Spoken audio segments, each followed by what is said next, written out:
All right, my friends, it is Tuesday evening, November 21st, and it's almost 10 o'clock in the evening. It's 72 degrees downtown Lakeland here. It feels so nice. There's a nice breeze blowing.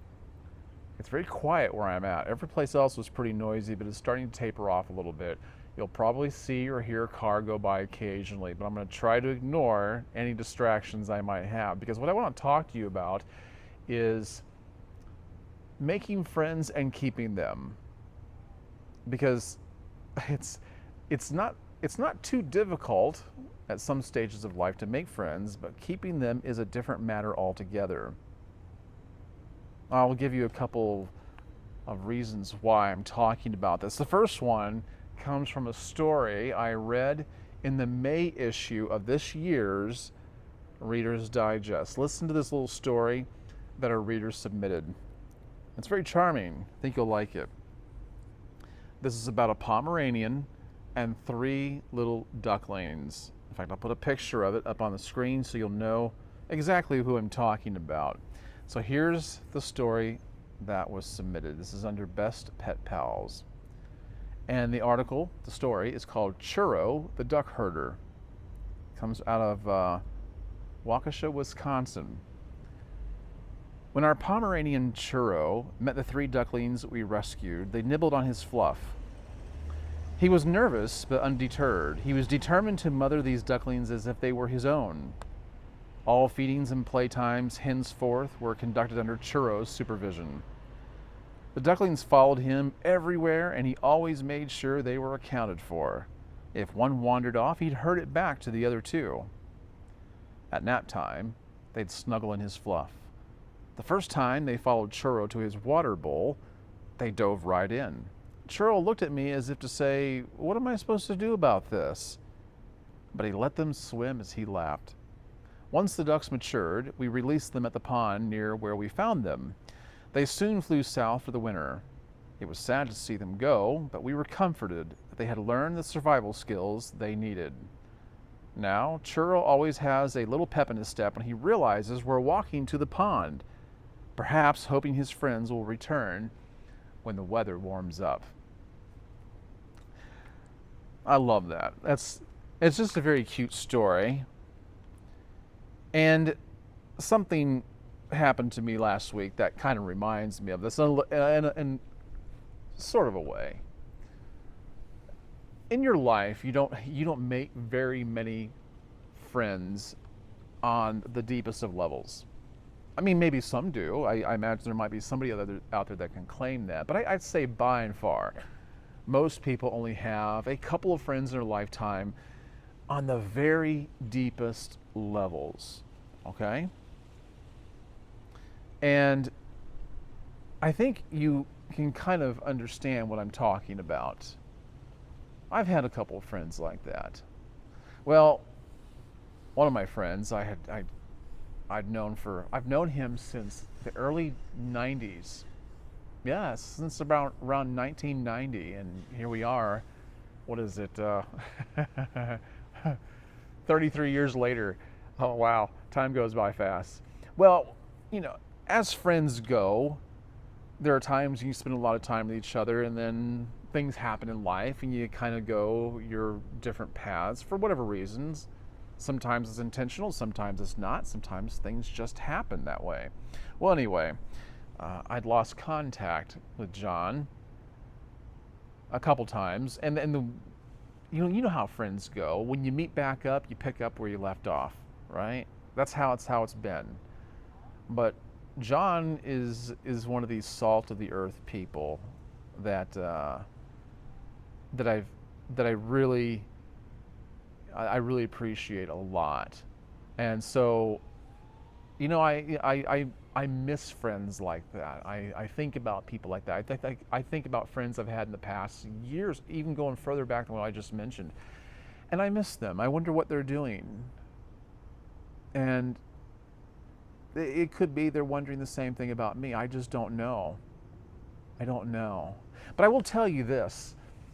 I was working an account last week. I pulled up in a driveway, got out of my truck to work the water meter, and this work vehicle I didn't see it at first, but I heard somebody go, "You never know what you're going to see when you're out here," or something like that. It was my friend John. I hadn't seen him in years. And I'll tell you what, that really made my day. Just like Churro the dog going to the pond to see if his friends were there when the weather warmed up. That's how I felt. And it put a pep in my step, and it made the rest of my day. It felt really good. And that's when you know who your friends are, even without some things being said. But that's how life is. Sometimes people relocate, either geographically or just, they're in a different station in their life. And sometimes you come back around and you see each other. But you don't want to get too fixed to people, because you might be disappointed. And that's how friends are. But you've got to get a grip on these kind of things. I feel bad for people, especially around this time of the year, when you're talking about Thanksgiving, Christmas, and New Year's, when everybody's getting together with their loved ones and their family and their friends, and some people don't have those friends. Some people are very lonely.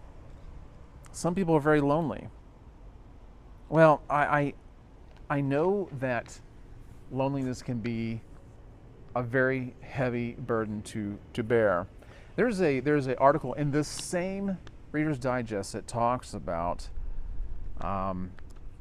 making friends. And I'll just mention a few things, and I'll give my own input also, because I just think that there's some things worth taking away here. So they were saying here that research by Brigham Young University psychologist Julianne Holt Lundstad had shown that loneliness is a major threat to longevity, on par with smoking 15 cigarettes a day or being an alcoholic. Well, I mean, I hope that's not true, but pick your poison. I think I'd still rather die of loneliness than of 15 cigarettes a day. I mean, I don't know. Maybe I wouldn't. But you can feel lonely in all sorts of ways, regardless of how many people you have around you. Who are your friends? And then it goes on to say here that on the flip side, healthy friendships can help us age better, cope with stress, and live happier, longer lives. Plus, happiness is contagious. A Harvard study found that when a person gets happy, their friends who live within a 1-mile radius have a 25% higher chance of feeling happier too. Researchers concluded people's happiness extends up to 3 degrees of separation. For example, to the friends of one's friends' friends. And some people never get that virus, do they?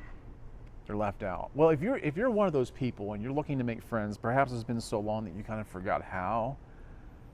Well, let me give you a few pointers. A couple of them are in here, and a couple of them are my own. But one of the things they said in here is to be proactive. Friends don't just fall out of the sky. You have to kind of prime the pump. You have to set the tone and create the conditions for which friendships can be made. All right, and you have to be optimistic. You have to be optimistic. Here's what they mean. Some people are so down in the mouth about friendships or lack of them that they kind of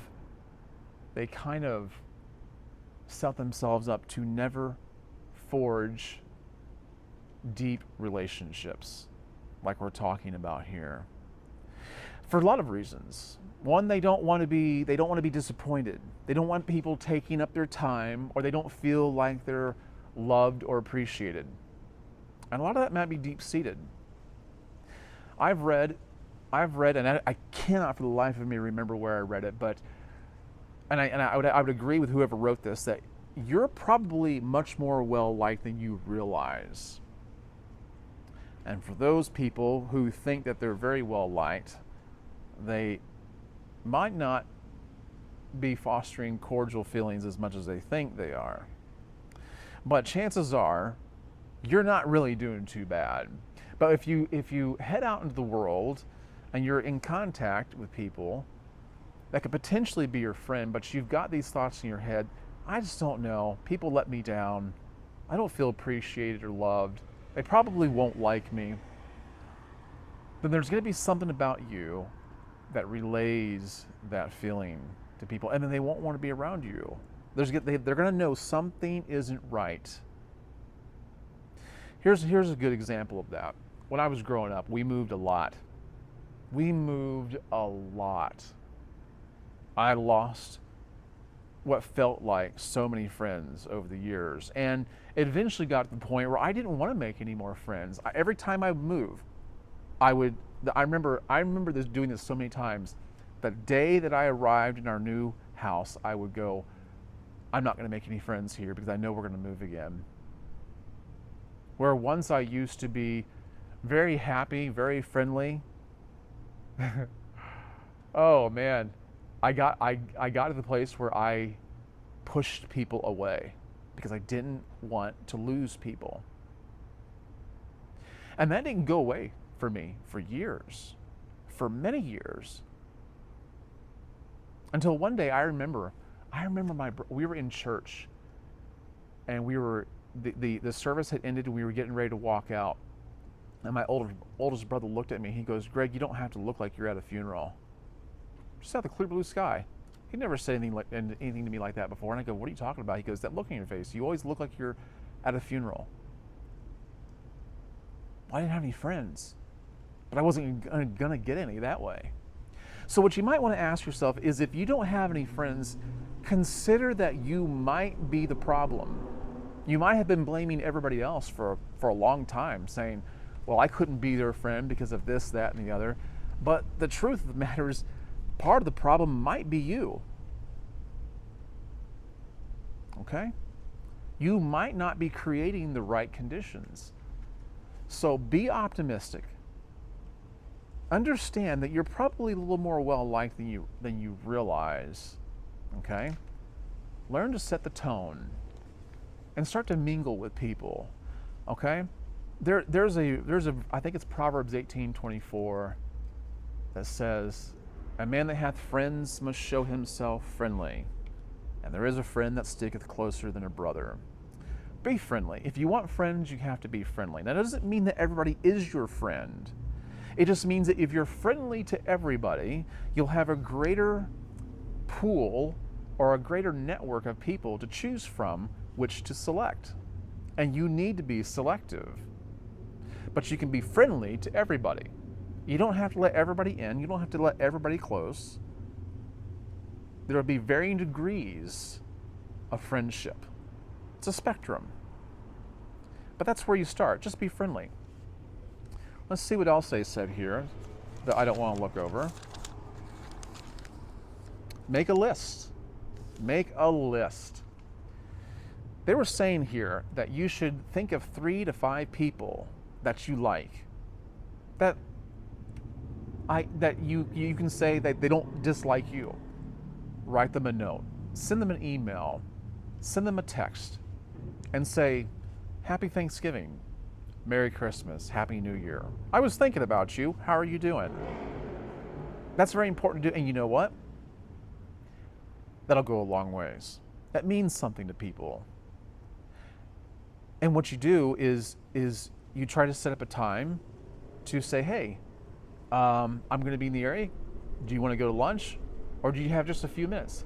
Ask for something, but ask for just a little. And then you'll find out that it's easier to start that way, making friends.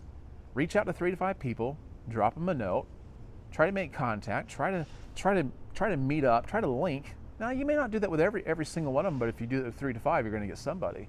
And then just ask for very little, okay?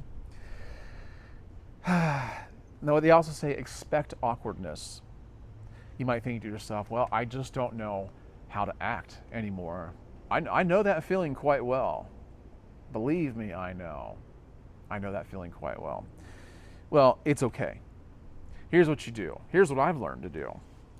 there are times when I still get nervous talking to people. And after watching my videos, you might say to yourself, Greg, I have a hard time believing that. I'm going to guess some people would probably think that I'm very outgoing. I can be. I can turn that switch on, but I can also turn it off. I think I'm more of an introvert than I am an extrovert. But I do like people. I do like talking to others. I can be very outgoing. I don't have a problem public speaking. But I still have a very shy side to me, and I still get nervous when I talk to people. There are times when I fall over my words. My dad used to say, my tongue got tangled under my eye tooth and I couldn't see what I was saying. And I don't know where he got that from. But here's what you do. When you're in a situation and you're kind of nervous talking to somebody, just say so. Say, oh, look, for some reason, I get nervous when I talk around people. Sorry, I'm getting all befuddled here. Or however you want to put it. But you can just be honest with people. You know what that does? It makes you relatable. And people will think, hey, this guy's being honest with me. I can be the same way. I didn't know other people felt that way. This is something you really need to think about. You don't have to hide your insecurities. You don't have to hide your awkwardness. And you don't always have to be thinking of something to say. You can have silent moments. In fact, the harder you try to think of something to talk about or ways to be more secure in the way you compose yourself, the harder it's going to be. Just let it go. Just relax. Just relax. Well, there's something else I want to add to this, and I would say respect other people's boundaries. Why do I mention this? Because I'm guilty of not doing that. I believe, and I don't know for sure because no one's ever said it to me, I believe I've actually lost friendships because I have not respected boundaries. Just to clarify, here's what I'm talking about. I don't mean egregiously, I don't mean I egregiously disrespected boundaries. I did it tacitly, or did it not really knowing, unwittingly doing it. The way I did it was if you're going through a hard time like I was, sometimes you can divulge too much. You can open up too much. It's good to be open. It's good to trust. It's good to be a supportive friend, but you have to be careful when you're expecting everyone else to be supportive of you. You have to gingerly proceed. Don't use people, for lack of better words, don't use people as an emotional tampon, because they will feel just that way, like you're using them. Like maybe there's no other way they can help you other than just for you to unload on them. And that becomes somewhat of a burden to people. There have been times when I have not respected people's boundaries because I have only thought of my own feelings and needs, and I feel like those things, I was so preoccupied with my own pain and my own hurt that that's all I could talk about. And I offloaded that onto other people. And I believe I've lost friendships over that. Like I said, no one's ever told me that, but I surmise that that's the case. So don't use people by disrespecting their boundaries and expecting them to fulfill all your needs and make you feel better about everything. Think more about being supportive of them. And wait for this car to go by. So think more of being supportive of them, and I think that you'll go a long ways like that. But I don't want anybody to feel lonely. I do, like I said, I do know what that feels like, and it's awfully painful, especially this time of the year. You can't call everybody your friend, but you can be friendly to everyone. And the harder you try, the worse it'll be. So you just have to learn to relax. Relax. Ask for little. Just calm down and just let people be who they are. And the friendship grows deeper. And that's a victory. That's a victory. And when people can see that you're not trying so hard and that you're just letting them be themselves and letting things take shape as they will, they're going to feel good about being around you. They're going to feel like they can relax. They can open up. Okay. Well, I hope that's helped. That's how you make friends. That's how you keep them. I've lost a number of friends before. I hope I make more of the kind I've talked about in here today, but I hope I've learned something myself over time. I know I have, but I don't like losing friends. And when you do, walk down to the pond, when the weather's warmed up, you can always put a pep in your step when you run across those special people that you forged a bond with at some point in time. I hope that you learned something from Churro the dog. It's a cute story, isn't it? All right, I think I've said enough. I've talked more than I wanted to. I didn't necessarily try to make this a long video, but I think it's turned into that. I do think it's turned into that. But I've enjoyed just sitting out here relaxing and no one really bothering me. And I hope you've enjoyed the change, the view that you got tonight. I can't do this all the time. I just can't. But I do want to switch it up from time to time. All right, guys, I'm going to let you go. I hope you have a great night and a great Thanksgiving. See you in the next one. Meantime, be wise.